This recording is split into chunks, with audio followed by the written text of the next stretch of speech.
Psalm 55, if you'll take your Bibles and turn there.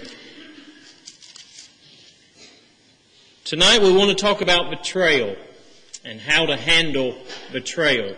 That's what Psalm 55 is all about. Have you ever been betrayed? Have you ever been betrayed by a friend? Maybe by a spouse? By a family member? By a co-worker? By a brother or sister in Christ? Have you ever been betrayed by someone? If you have, then this lesson will resonate very easily with you. You'll understand exactly what David's feeling. You'll understand exactly what he's going through, and you'll be right there with him. You won't have any difficulty in that. It certainly is my hope and my prayer that you have not been betrayed and that you will not be betrayed. I hope that your friends will always be true to you. I hope that your brethren will always be there for you. I hope that you'll be blessed with a situation at work with those that care and are compassionate and understanding with you. But the chances are, because we deal with human beings on a daily basis, betrayal is somewhere in the future. And so we have to know how to handle it. We have to know how to deal with it in the proper way. Those who have been betrayed may feel alone, but they are not alone. The list of those that have been betrayed is very long, and you can find many who understand and can sympathize with you. In Psalm 55, David is among them because David was betrayed by Ahithophel, who was his friend and his counselor. But the betrayal that takes place in Psalm 55 is but a small type of a far greater betrayal, and that is the betrayal that took place of Jesus Christ by his disciple and friend Judas. You may recall the circumstances of Judas's betrayal. You may remember that Judas sold Jesus for 30 pieces of silver. For 30 pieces of silver, he betrayed his friend. You may recall that Judas betrayed his friend to those who hated him most. The Jewish leaders who, because of envy, wished to deliver him over to death. You may remember that Judas gathered there in that room with Jesus and his disciples on the night of his arrest would act as if he was innocent. When Jesus revealed that one of the disciples that was gathered with him there would betray him, they began to ask, "Lord, is it I?" And Judas asked that question as well, already having made the deal with the Jewish leaders. You may recall that it would be Judas that would come with an escort, with the Jewish leaders and with soldiers, to the secret place of Jesus, to that place where he so often resorted for prayer and meditation. And Jesus would interrupt that garden scene, and he would approach Jesus, and with a kiss, he would betray his Lord and his Master. The betrayal that takes place in Psalm 55 is small in comparison to that betrayal. There may be some level on which we could argue that the betrayal of David was conditioned. It was brought about by things that David personally had done. David had set the wheels in motion through his lusting after Bathsheba and committing adultery with her, and having his best soldier killed. David had set these wheels in motion. An Absalom rebellion had come from that, and now Ahithophel's turning against him as well was fruit that had fallen from that tree. And although David did not deserve this, David was not innocent in the sense that Jesus was. And so there is more sympathy, of course, for Jesus and what happened with him than David and what happened to him. But as we look at Psalm 55 and we consider this betrayal, we want to see three things. First of all, we want to see the pain that is involved in betrayal. Those are the first 8 verses of Psalm 55. And then we want to take a look at the perplexity that is involved in betrayal. That is the confusion. Betrayal is that which catches us off guard. It is that which, at least to some extent, surprises us, amazes us, confuses us. That's why it hurts so much.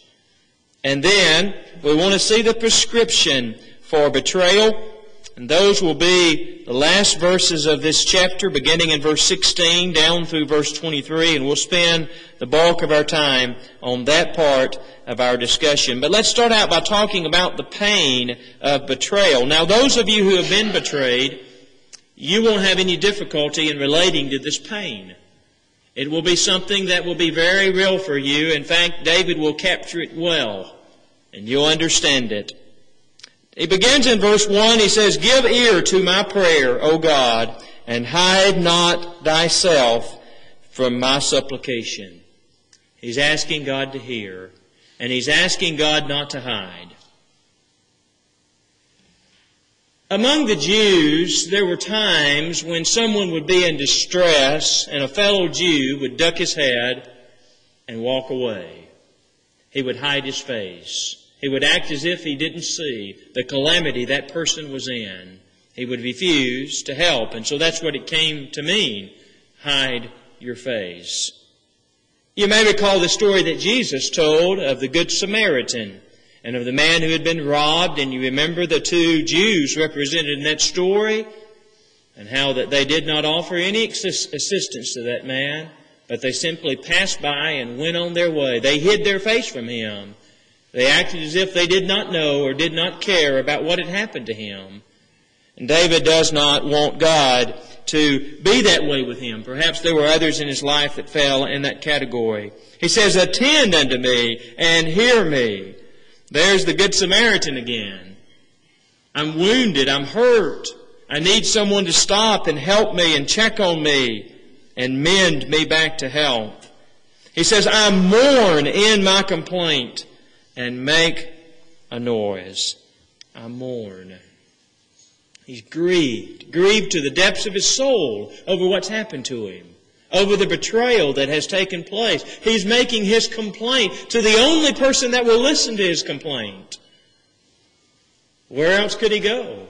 We sometimes sing, "Where could I go but to the Lord?" And where can David go but to the Lord? His trusted counselor and his friend had turned his back on him, had betrayed him. David said, "Where can I go?" Usually I'd go to Ahithophel. Usually I'd talk to Ahithophel about things like this. Usually we'd sit down and we would counsel one another and we would find out what the answer is. But I can't go to him this time.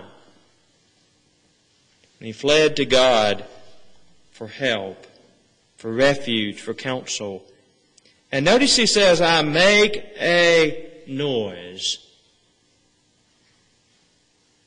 Sometimes there just aren't words for what we're feeling. Sometimes we just can't put how we're feeling in words.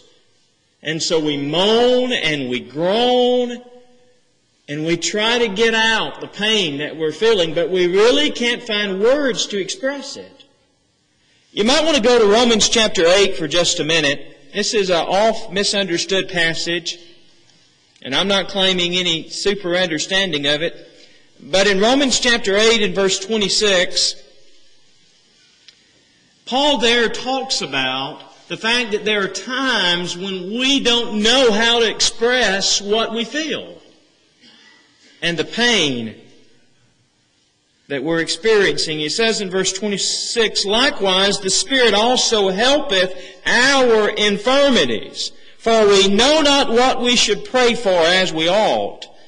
But the Spirit itself maketh intercession for us with groanings which cannot be uttered." There are some times in prayer when we don't know what to pray for or how to say it. Thankfully, we're not alone. Thankfully, we have help. But we struggle to find words to express the pain that we're feeling. And David was that way. He's merely making a noise. That's the best that he can do. It says in verse 3, "Because of the voice of the enemy because of the oppression of the wicked. For they cast iniquity upon me, and in wrath they hate me. The word enemy in verse 3 is a word that very appropriately describes Absalom. It means lawless. The lawless one. And that was Absalom. He was lawless. He was rebellious. It says, because of the oppression of the wicked, literally the affliction of the wicked, because of what they've done to me. And it means to crush. For they cast iniquity upon me. You think in the Old Testament of the idea of stoning someone and of throwing stones on them until they die. Literally, that's what David's picturing here. He says, they're stoning me to death. They keep throwing stones on me and they're crushing me. That's the idea of verse 3. They cast iniquity upon me. They were accusing David of things that David had not done. And David says, those stones that they're throwing are crushing me. And in wrath they hate me. It says in verse 4, my heart is sore pained within me, and the terrors of death are fallen upon me. My heart is sore pained. This isn't some pain of the flesh. This isn't a stone bruise in one's heel. This isn't an ache or a pain of a joint. No, it's something deeper than that. This is pain of heart. David's heart is broken.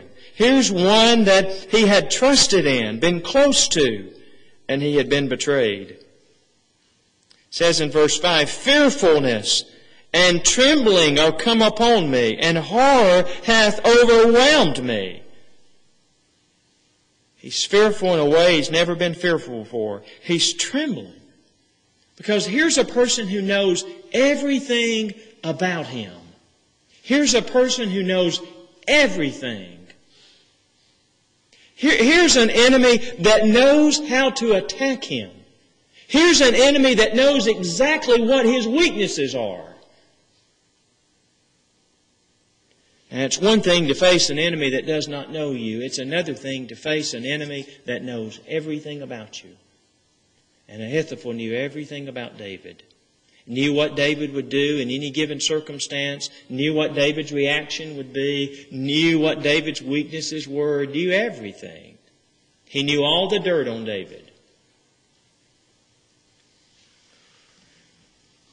He says in verse 6, and I said, oh, that I had wings like a dove, for then would I fly away and be at rest. You ever felt that way? You ever thought that?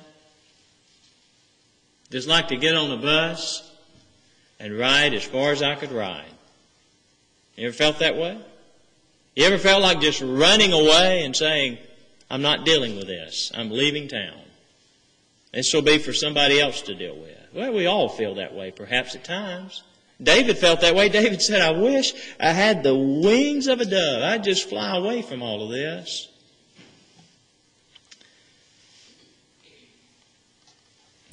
Albert Barnes suggests that David here is picturing the turtle dove, which never lives well in captivity. There are some birds that adjust to captivity and even learn to be happy in captivity, but not the turtle dove. The turtle dove is always downcast in captivity, always wanting to be free, always thinking, evidently, about returning to the wilderness. That's the picture of David here. David wants to flee. He wants to run away. He's a captive in his own capital. Absalom, Ahithophel, they're running the streets. David's captive in his own capital. How sad this is. In verse 4, lo, then would I wander far off and remain in the wilderness. He said, I'd just like to get lost and stay lost. I would like to wander off as far as I could go and just stay there, wherever that is. You ever felt that way? Most of us can't do that. Most of us can go away for vacation. We can get away for a day or for an hour or for some time. But we have to come back to it and we have to deal with it. David's eventually going to come back and he's going to deal with it. But the revolt against David is so strong, the conspiracy is so strong that David can't stay in his capital. And David runs across the Kidron Valley, as Jesus would cross that same valley later on during his great hour of trial. But David will return, and he'll return victorious because God is going to help him. But you can understand something about the pain that David is feeling right here and that he's expressing. But let's talk about the perplexity. That begins in verse 9. He says, "Destroy, O Lord, and divide their tongues, for I have seen violence and strife in the city." When he says divide their tongues, there are two different ideas about this. One idea is, Lord, confuse their language, confuse their ability to communicate, much as it was done back at the Tower of Babel. And maybe that's what David's asking for. But it seems to me that it has more in line with confuse Absalom so that Absalom doesn't know what to do. And the idea is this: Ahithophel's gone over to Absalom's side, but David has a trusted friend, Hushai, the Archite. And Hushai comes to David out in the wilderness, and he's loyal to David. He wants to stay with David, but David sends him back. And he sends him back to Absalom. And he has encouraged Hushai to go in and be a counselor to Absalom. Literally to go and to be a spy on David's behalf and to help David any way that he can. Now, I want you to think about how dangerous of a mission that was. Hushai is going right into Absalom's hands. If Absalom has even the smallest inkling that Hushai is loyal to David, then Hushai's dead. But Hushai is willing to do this for his friend. And he goes and he begins to give counsel to Ahithophel. And his counsel is different from the counsel of Ahithophel. And as a result of that, Absalom has to choose. Who do I listen to? Do I listen to Ahithophel or do I listen to Hushai? And there comes the time when he listens to Hushai rather than Ahithophel. And Ahithophel can't take the fact that his counsel has been rejected. He commits suicide. Absalom follows the counsel of Hushai, and he is defeated. And David regains the throne. There's the divisive tongue that's going to take place. He says, "For I have seen violence and strife in the city." Now, how did Absalom and Ahithophel take the throne? They were violent men, and they didn't care what happened as long as they got what they wanted. Absalom did not care even if his father was killed. In fact, his rebellion literally required that his father be killed in order for the throne to ever be his. He was a lawless individual. Now, when you put a lawless person on the throne, what do you expect to take place in the streets of that society? The same. Have you ever considered, have you ever looked, and it's discouraging to do so, but have you ever looked at the people that we elect in our country to lead us? Do you know how many of them have been convicted of serious offenses? And yet they're leading our nation. Is it any wonder that we have violence in the street when we have violent men, many of them, wicked men, who lead us? That was the case here. And David says that he saw violence and strife in the city. It must have broken David's heart that this city that he had worked so hard to build was being destroyed. It says in verse 10, "Day and night they go about it upon the walls thereof. Mischief also and sorrow are in the midst of it." Here's the wickedness that prevails in the city. "Wickedness is in the midst thereof. Deceit and guile depart not from her streets." And then he begins in verse 12 by talking about the perplexity of this situation. He says, "For it was not an enemy that reproached me.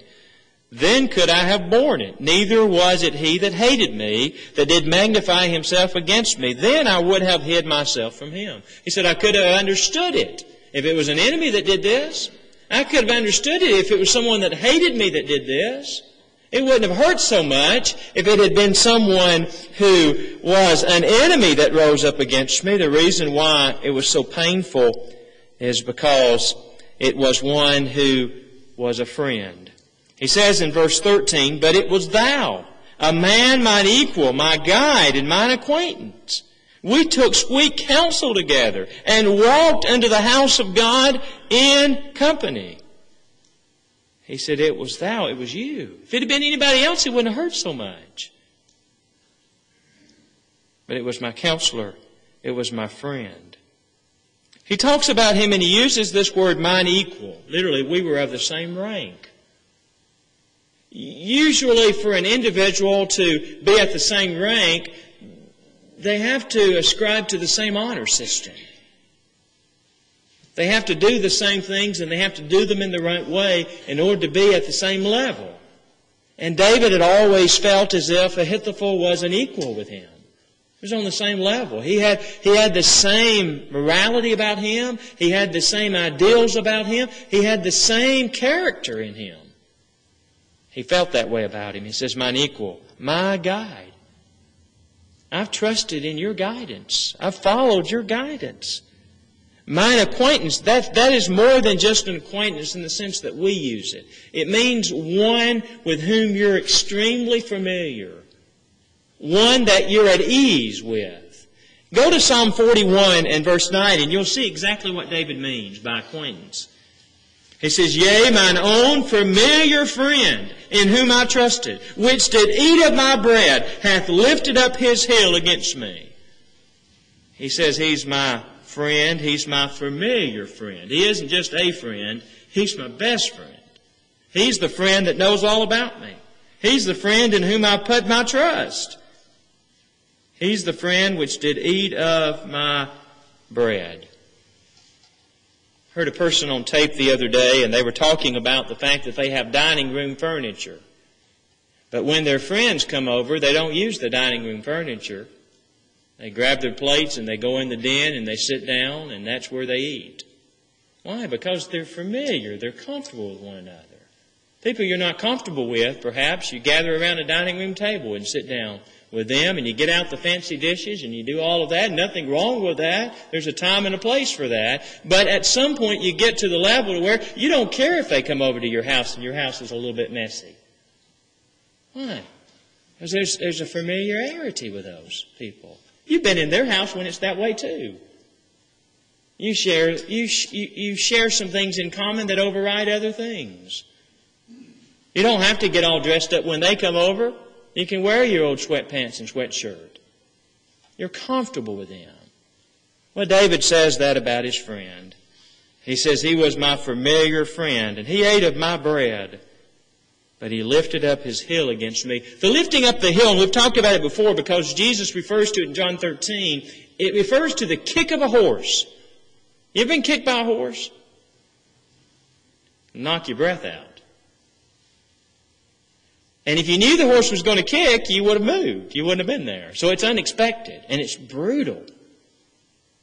And that's what Jesus says of Judas's kick. And it isn't that Jesus didn't see Judas's kick coming. He did. But he's talking about the brutality of that and how mean it was. In Jewish culture, when you sat down and ate bread with someone, you entered into a covenant with them. That was an admission that we are on friendly terms. You understand now when Paul talked about in 1 Corinthians chapter 5, with such a one know not to eat? You understand the background of that statement? Because to eat with that person is to suggest we're in agreement.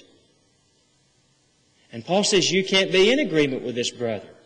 This brother is rebelling against God and against God's will, and you're not to eat with him. You're not to be on those terms with him. Here is Judas, who betrays Jesus, just as Ahithophel betrayed David. Think about as well in Psalm 55, as we go down the context just a little bit, in verse 20. He says, he hath put forth his hands against such as be at peace with him. He hath broken his covenant. David is saying to Ahithophel, Ahithophel, we had a covenant of friendship, and you've broken that covenant. I trusted you. I confided in you, and you broke that covenant. David says in verse 20, against such as be at peace with him. David said, Ahithophel, I was at peace with you. I wasn't at war with you. I didn't do anything to you. Do you remember Pearl Harbor? You remember all that was involved in Pearl Harbor? You know, the worst thing of all about Pearl Harbor was the fact that the Japanese pretended to be at peace through that whole process. It would have been one thing if an enemy attacked us. But here's someone who claims to be at peace who attacks us. That's what David says here about Ahithophel. That's why this is so bad. He says in verse 21, the words of his mouth were smoother than butter, but war was in his heart. His words were softer than oil, yet were they drawn swords. Butter and oil, they slide easily, don't they? They're smooth. That was Ahithophel, and that was Judas. Judas in that upper room said, Lord, is it I? Am I the one? Think about how easily he got those words out. Anybody else would have choked on those words when they knew what they were doing, but not Judas. He didn't have any difficulty saying them. He didn't have any difficulty betraying Jesus with a kiss any more than Ahithophel did right here. Do you remember Julius Caesar? Do you remember his words to Brutus? Et tu, Brute? Even you, Brutus? Here's Julius Caesar saying, Brutus, it doesn't surprise me so much about the rest of these guys. They've expressed their hostility toward me. But even you, I thought we were on a different level. I thought we had a different relationship. Even you? You understand why it hurt David so much? David says, and notice the context, he says, we took sweet counsel together. Ahithophel, we sat around and we talked about everything. We had meetings when no one else was there. You were my chief advisor.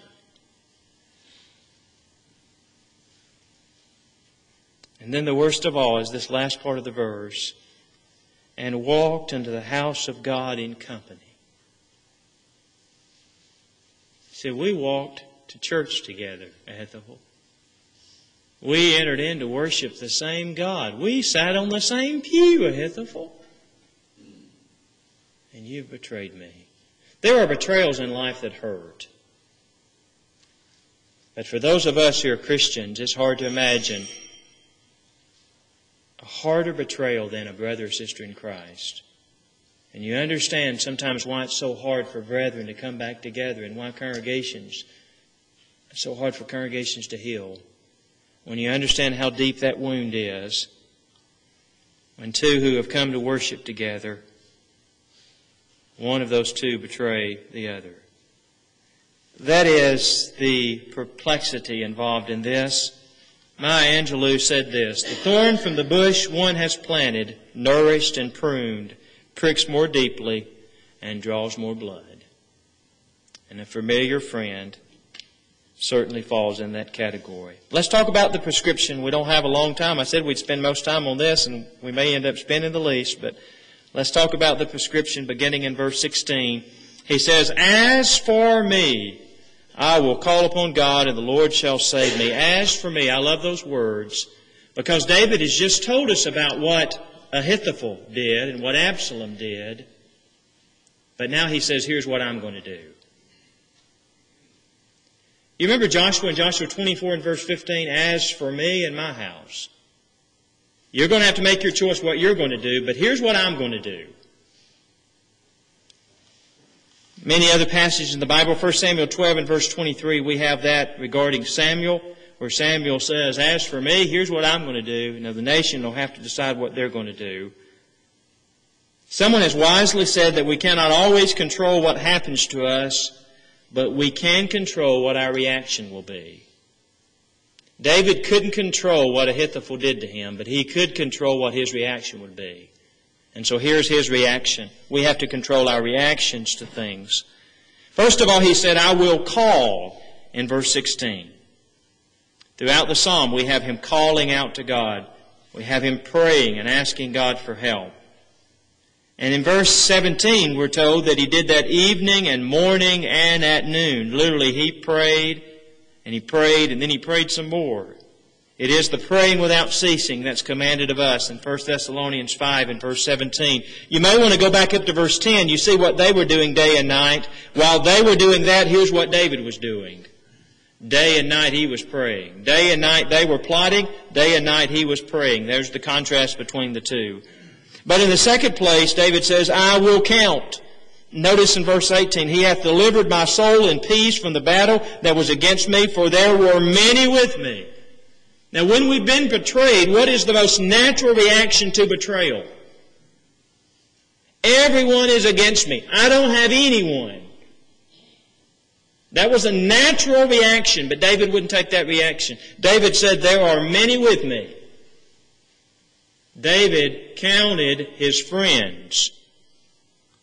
It was one less than what he thought he had, but he still had a lot of friends. We have to remind ourselves sometimes of the friends that we still have when we've been betrayed. And he did that. 2 Chronicles 32 in verses 7 and 8, we have Hezekiah addressing the nation. And he's addressing the nation because of the enemy that's coming against him greatly outnumber them. But he says, there's more with us than with them. And the idea is because we have the Lord and all the host of heaven with us, if God be for us, who can be against us? David still had good friends. David still had those that were loyal to him, and he had to realize that, and he had to count them. Then we see the prescription where he says, I will cast. Notice in verse 22, cast thy burden upon the Lord, and he shall sustain thee. He shall never suffer the righteous to be moved. He said, I will cast. I'll cast this burden off.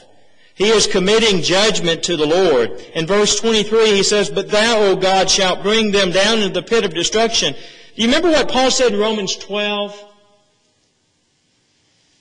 To whom does vengeance belong? Vengeance belongs to God. And we have to cast this burden on God and allow God to handle the situation sometimes, to let God repay evil, to let God exact vengeance. We're not to repay evil with evil, but we are to repay evil with good. We let God handle things. In 1 Peter 5 and verse 7, Peter says, casting all your care upon Him, for He careth for you. When you've been betrayed, it's very easy to be overwhelmed by that and to try to carry that burden, and you can't carry it. You have to cast it on the one who can carry it. And why is Jesus able to carry it? You know, we have a merciful and a faithful high priest. You think Jesus can understand when you've been betrayed? Absolutely. He came into His own received Him not. He met betrayal on every hand. He knows what it's like to be betrayed. And He knows how to help you when you've been through that. And so we need to turn and we need to rely upon Him. We'll stop there. I appreciate